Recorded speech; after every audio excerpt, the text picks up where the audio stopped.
We definitely we're excited about our guest this evening. Yeah, Steve, you have referred to Talia as the Woj of women's basketball. We'll ask her if she likes that moniker or not. But you watch her Twitter feed, and it's breaking news of the transfer portal or who's going on recruiting trips everywhere. And I mean, that's my go-to source. Yeah, it's really good stuff at On3, which launched On3 Her with Talia as one of its headliners recently. And it really is breaking news all the time, a respected source of news, particularly in the college world. And we'll talk to Talia here in a moment about that endeavor. She's currently actually a student at Indiana at present, and which is pretty amazing for the resume she's built thus far and the credibility within the sports media landscape. And really excited to get to talk to Talia. So we're going to welcome her in and bring Talia to the stage. Talia, thank you so much for joining us this evening. Yeah, of course. Thank you guys for having me. I really appreciate it. Love what you guys are doing. Thank you. And we the same. I mean, it's like a breaking news, you know. I mean, I said it. I called you the Woj of women's college basketball, and it's true. I mean, I see all these breaking news. I saw more today about some girls who were on recruiting trips, and I mean, you seem to be the insider that everybody knows and goes to, which I mean is perfect, right? I mean, yeah, I appreciate it. I think it was a much needed kind of space that needed to be filled in the women's basketball landscape. And I noticed that, and I was glad to kind of help however I can to grow the game and grow the information that's accessible to fans and coaches and everyone. I mean, we know that you have connections with coaches and other reporters. I mean, we have friends in the coaching space here locally, and I know we were talking to one, and he's like, "Oh yeah, I know Talia, right?" So I mean, you're already climbing the ranks of being on speed dial with Division I college coaches.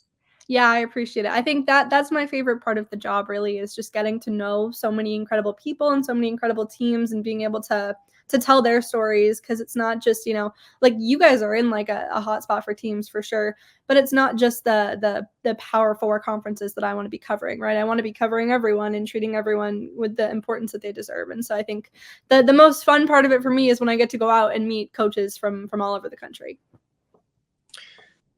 Talia, you've had a couple of high-profile jobs thus far, and the one most recently with On3 Her that launched. Give us a little background and tell us how that came about and the platform's goals with bringing you on and where you hope to see it go.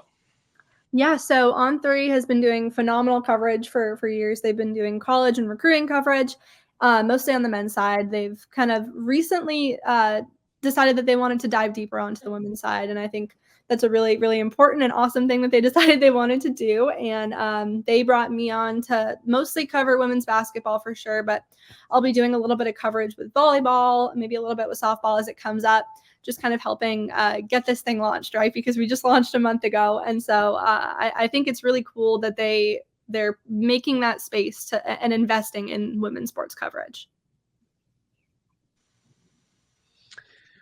We saw you at the Final Four, and I know everybody here in Cleveland, we were big viewers, and Caitlin Clark was here. I saw that you were at her first Indiana Fever game, right? Yes.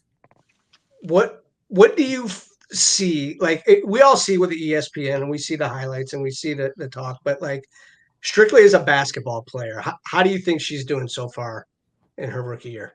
I think she's meeting expectations for sure. I think her passing is something that has translated well, and that has impressed me so far. No one expected the Indiana Fever to be a top team in the WNBA, and so it's hard to judge based on kind of where they're at right now. There's definitely a lot of room for improvement, but I think, not necessarily as a player, but as a person, she's handling this very well for the amount of pressure that has been put onto her heading into the season on a team that's, fighting not to be in last place, right?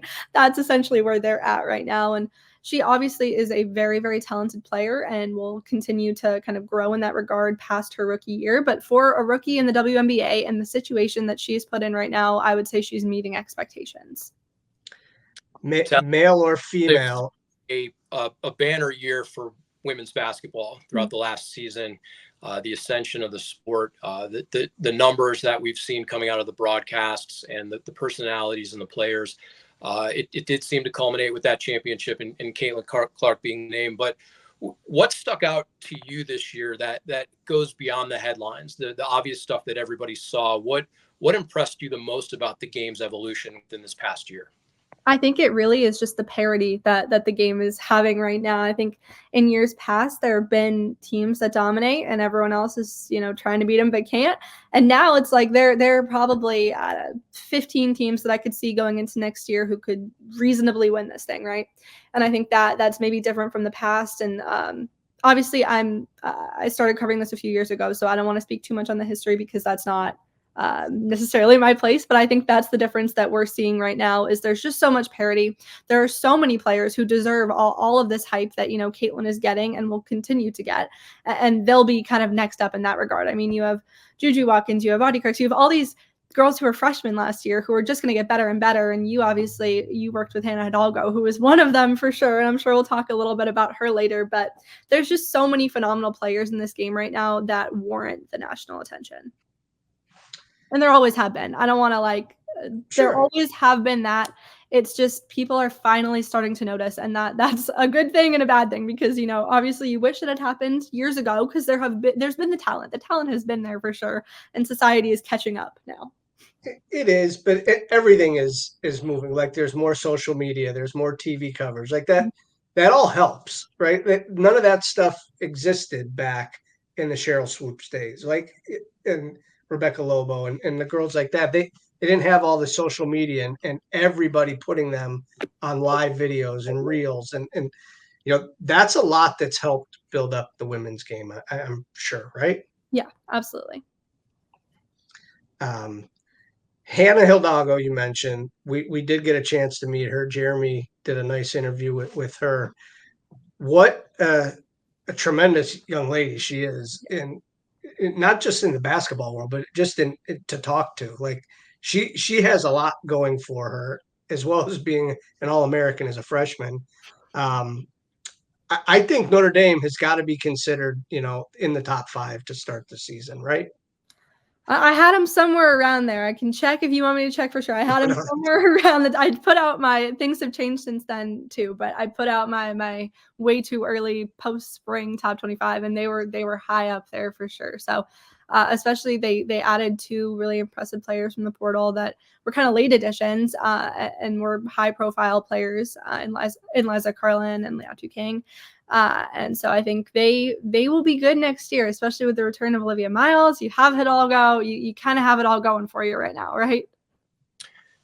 Yeah, Steve mentioned we had a chance to talk to Hannah along with some of our other teammates. Maddie Westbeld and Sonia Citron was a part of that. Hannah was incredibly impressive for a 19-year-old young lady. We of course had seen her play. You see the fight and the grit and the talent. But what I came away with being most impressed by was her poise and her ability to communicate within the media. So that was pretty impressive.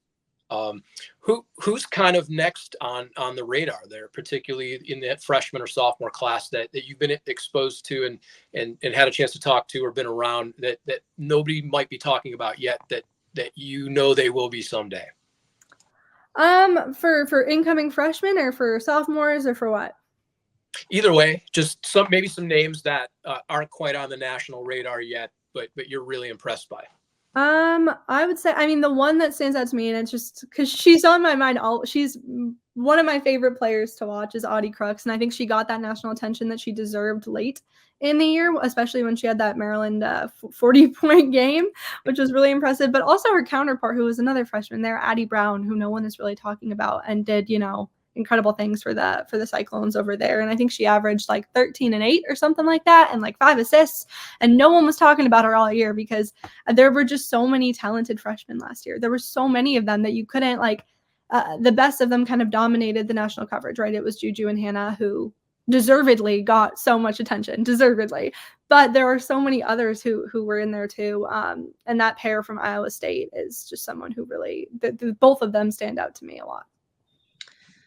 Even where we are in the mid-major land, Cleveland State has the last 2 Horizon League players of the year, the newcomer of the year, the coach of the year, right? So like Destiny Leo's coming back after being hurt last year when she was the Horizon League player of the year, then Colby Maples. Like Destiny Leo has got to be somebody that people watch around the country. That girl can score.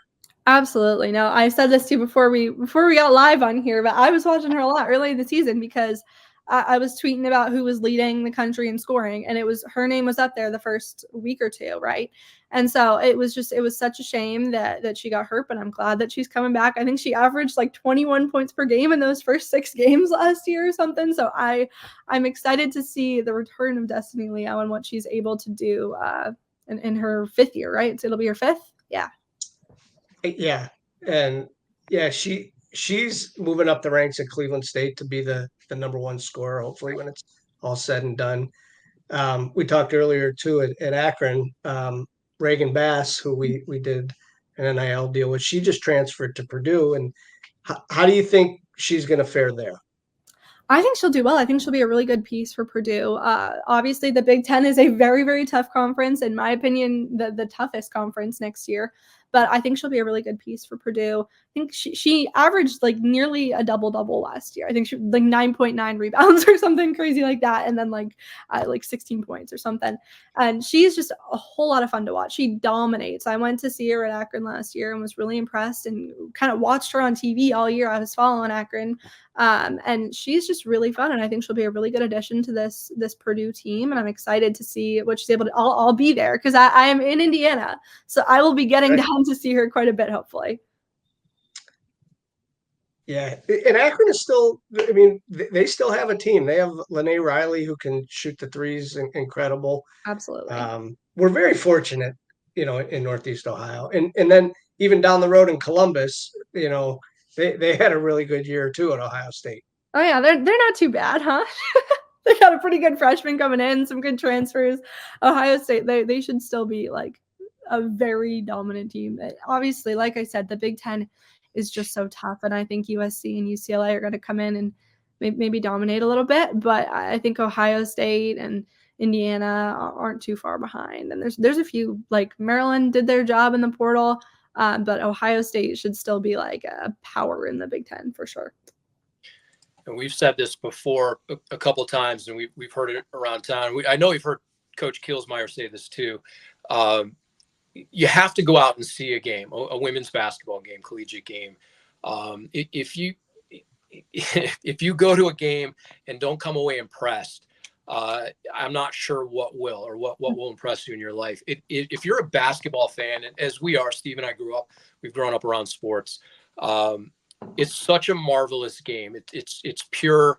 It's the women, they fight hard. There's pure talent, shooting, passing, dribbling, all the fundamental things about basketball, short of dunking, which I actually really found myself enjoying the game itself and the strategies and everything that goes into it. So I think the game is in a really healthy place. There are eyeballs on it now. And what do you see for the future, particularly heading into next season on coming out of Cleveland in the Final Four? Where is this game going to ascend to next? Yeah, I think so. Obviously, Caitlin Clark and Angel Reese are no longer there, but I don't think that stops the national attention. I think we may see a slight decrease because they're gone. We may, to start off, and then it'll go back up again once people, realize that they don't need those 2 or 3 players to succeed in the game. But I think, it is only up from here in the future. I think visibility and accessibility are the big things that the game needs to focus on right now. I wrote about this a little while ago, but I think things like just making those games accessible during November tournament time, right? Like those Thanksgiving hoops games. Those are some of the best games of the year, and you got to pay for them. And I don't want to pay for them. I'm covering them. I don't even want to pay for them.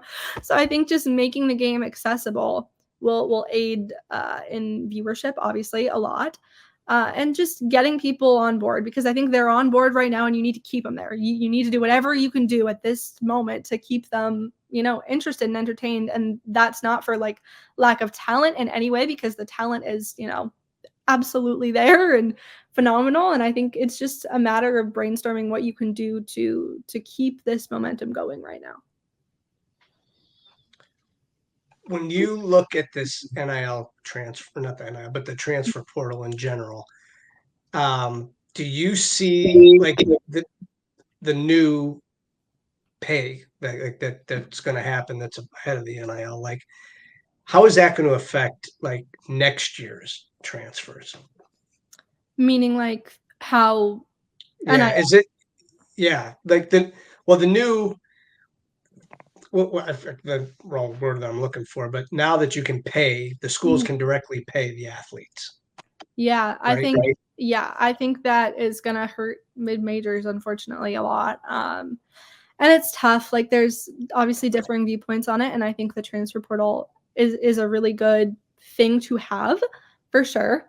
And I think NIL is a really good thing to have too, but they cause some difficulties in the landscape right now, and that's, I think, what the NCAA and kind of everyone is trying to navigate best. And I don't know the perfect solution. I don't think anyone knows the perfect solution right now, but I think it's definitely going to hurt certain programs who don't have the ability to pay players as much, because and there are so many players who don't care about NIL, and that's wonderful, but there's so many who are, and that's also great.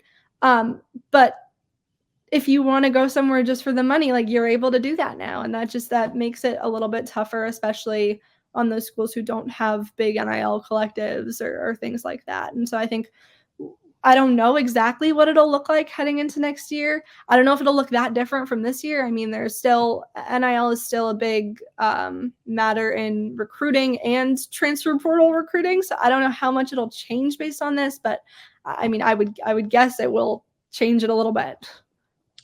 I mean, you just wrote about the Oklahoma team. Mm-hmm. Are you going to? You think we're going to see more of that, where an entire team is promoted by a car dealership, right? Like, yeah, I think that's great. Honestly, like, I love that they're doing those full team NIL deals. I think it's really important to have every player benefit from it, and I like that. Yes, there are certain deals that you get based on your level of play or your social media presence, and I think that's important too. But I love that a whole team can benefit from something like that, and I thought that NIL deal in particular was actually a very cool thing to do. It is. Is that the first of its kind, to your knowledge? No, there was one, I think it was Utah Gymnastics, and then Toledo women's basketball might have done something too. And then there are certain men's teams who have obviously had similar things, but on the women's side, those were the two bigger ones that I came across. They're both from a couple of years ago, I think, but this was the most recent of its kind for sure.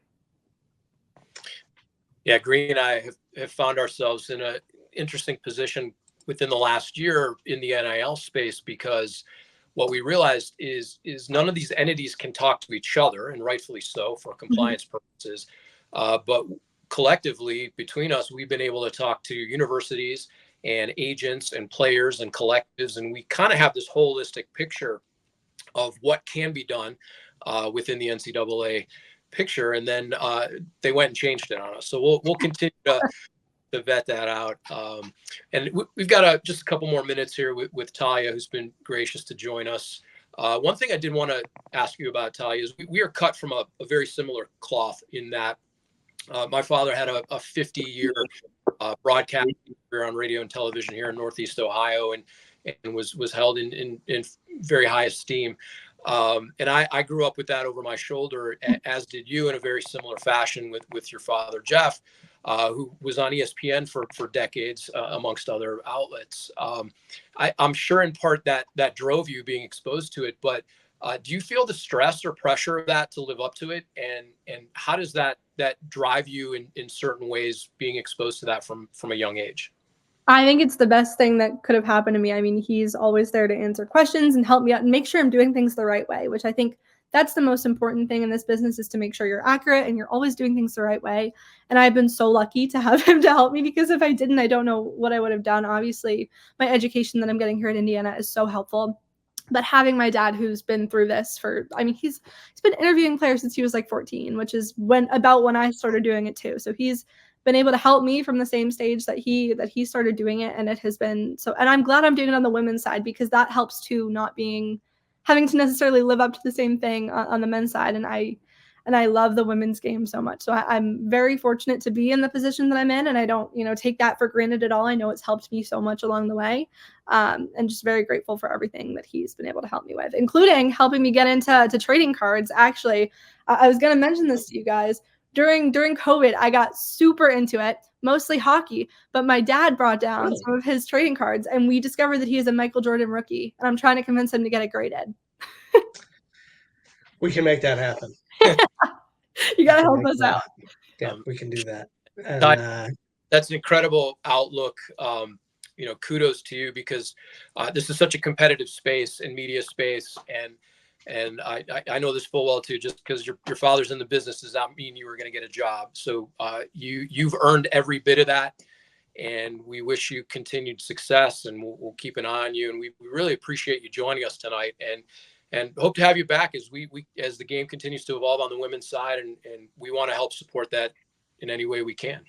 Absolutely. Thank you guys for supporting women's basketball. I love what you guys are doing, and I really appreciate it.